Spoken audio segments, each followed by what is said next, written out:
moșu. Cine bune. Ciao. Dice una cifra con un numero che Ce ai aici, moșu? Aia are lanterna, că moșul vine noaptea la copiii cu minți. Vine moșul. Și dacă vede cine a fost cu minte și cine ne aruncă jucăriile și cine nu face mizerie, și moșul, dacă ești cu minte și nu țipi, moșul te vede. Moșul stă sus, ascuns. Da. Acum vorbește cu moșul, să vedem dacă moșul spune dacă ai fost cu minte sau nu. Nu sunt minte. Ești cu minte? Da, acum o joacă o moi moșu așa. Da, pe zi la moșul. Ce moșu? Cine bune. Opa. Și trebuie să înveți o poezie să-i spui la moșul. Ce moșu?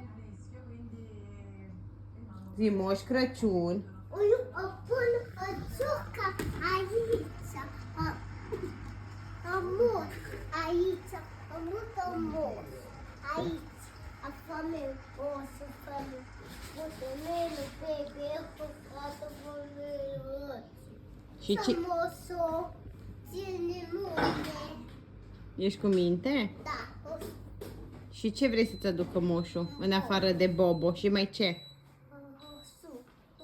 Suc? Fără jucării? Da. Nu vrei jucării? Tot ce faci cu tot. Vrei să-ți aducă Moș Crăciun? Da. Jucării? Pistol? Da. Și ce mai vrei? Beca.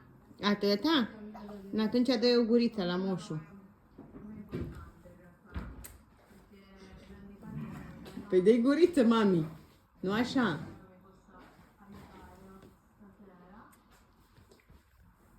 Păi cea la moșu.